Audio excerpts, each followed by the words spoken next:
अगर आप बिना अल्लाह को शामिल किए कोई भी काम करेंगे तो उसमें बरकत नहीं होगी, उसमें रहमत नहीं होगी। आज के वक्त में इंसान अपनी हेल्थ पर बिल्कुल भी ध्यान नहीं दे रहा है। उसको क्या चीज़ खानी चाहिए, क्या चीज़ नहीं खानी चाहिए, अपनी हेल्थ पे कितना ध्यान देना चाहिए। जब वो 45 साल 50 साल का हो जाता है, उसके बाद में जब बीमारियां उसे घेरती हैं, तब उसे पता लगता है कि अरे ऐसा हो गया, अब ऐसा हो गया। हदीस शरीफ है, हुज़ूर सल्लल्लाहु अलैहि वसल्लम ने इरशाद फरमाया, सेहत को बीमारी से पहले गनीमत समझो। हमारी लाइफ में सेहत का कॉन्सेप्ट आ गया, हमें सेहत पे ध्यान देना है।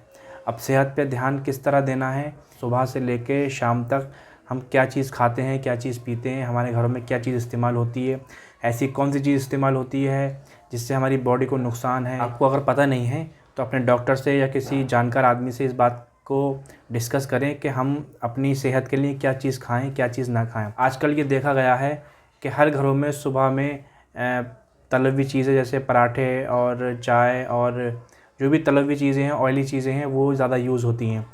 अब इंसान ये कहता है कि हम तो डेली खाते हैं, हमें तो कुछ नहीं होता। जब आप कोई भी ऐसी चीज़ खाते हैं तो जब तक उसकी कैपेसिटी होती है वो बर्दाश्त करता रहता है। जैसे अपना लीवर का देख लो, बहुत से लोगों को लीवर की दिक्कत अभी 40-45 साल की उम्र में गैस की प्रॉब्लम इतनी हो गई है, इतनी बढ़ गई है कि हर इंसान को, हर दूसरे तीसरे इंसान को गैस की शिकायत है। वो क्यों है? क्योंकि खाने पीने पर उन्होंने बिल्कुल ध्यान ही नहीं दिया। हर टाइम ऑयली चीज़ें, और हम लोगों ने फ्रूट का इस्तेमाल करना कम कर दिया है, हमने सलाद का इस्तेमाल करना कम कर दिया है। फ्रूट्स और सलाद बॉडी के लिए बहुत फ़ायदेमंद है। अब मॉर्निंग में कहते हैं नाश्ता कर लिया। अब नाश्ते का मतलब क्या होता है? नाश्ते का मतलब होता है कि हमने हल्का सा कोई ड्राई फ्रूट लिया, हल्का सा कोई जूस पी लिया। दोपहर में खाना पेट भर के खाएं, जितना दिल चाहे उतना खाएं। लेकिन शाम के वक्त में आप खाना मगरिब से इशा के बीच में खा लें। पेट से कुछ कम खाएं ताकि आपके बॉडी एकदम फिट रहे और बीमारी ना लग सकें। और इसके साथ साथ अपनी ज़िंदगी में नमाज़ों को शामिल कर लीजिए। नमाज़ों के बाद में जो हमारी बुरी आदतें हैं, झूठ बोलना, ग़ीबत करना, चुगली करना, बहतान लगाना, बदनिगाही करना, बेपर्दगी करना, और बहुत सारी ऐसी चीज़ें हैं जो छोटी छोटी चीज़ें लगती हैं आपको, लेकिन ये छोटी छोटी चीज़ें बहुत बड़ा नुकसान देती हैं आगे चल के। दीन सिर्फ नमाज, रोज़ा, हज, ज़कात का नाम नहीं है। इसके साथ साथ दीन असल में हमने अपनी ज़िंदगी गुजारनी कैसी है इस दुनिया में, एक्चुअली दीन ये है कि हमें अपनी ज़िंदगी गुजारनी कैसे, हमें क्या चीज़ करनी है, क्या चीज़ नहीं करनी है, ये चीज़ दीन है। वो चीज़ें तो फ़र्ज़ हैं ही हैं, वो तो पढ़ना है ही, नहीं पढ़ोगे तो हिसाब देना है, पढ़ोगे तब हिसाब देना। क्योंकि ज़िंदगी एक ही बार मिलनी है, बार बार नहीं मिलनी है। हमें इसी ज़िंदगी में सब कुछ करना है। अच्छे बुरे हालातों से लड़ते लड़ते ही हमें सब कुछ करना है इस ज़िंदगी में। इसलिए ज़िंदगी को गनीमत समझें, और ज़िंदगी बहुत कीमती है।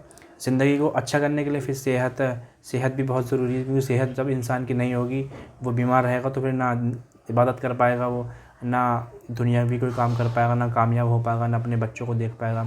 तो ज़िंदगी में सेहत का गोल एक बहुत ज़रूरी है। सेहत इंसान को अच्छी रखनी चाहिए, अच्छा खान पीन करना चाहिए। हम इस दुनिया में नहीं आए थे, उससे पहले जब माँ की कोख में थे, तब से ये हार्ट पंप करना स्टार्ट कर देता है। मतलब ब्लड का सर्कुलेशन इसके द्वारा होता है, इसके ज़रिए ब्लड का सर्कुलेशन होता है। तब से लेके जब तक आप ज़िंदा हैं, जब तक ये ब्लड का सर्कुलेशन इसी तरह से पंप के ज़रिए होता रहता है। इंसान के बॉडी के अंदर भी कुछ ऐसे पार्ट्स हैं जो जब कंटिन्यू काम करते रहते हैं तो हल्के हल्के वीक पड़ते रहते हैं। हम जब किसी बीमार को देखने जाते हैं हॉस्पिटल में, तो उसके लिए हम लेकर जाते हैं फ्रूट्स वगैरह।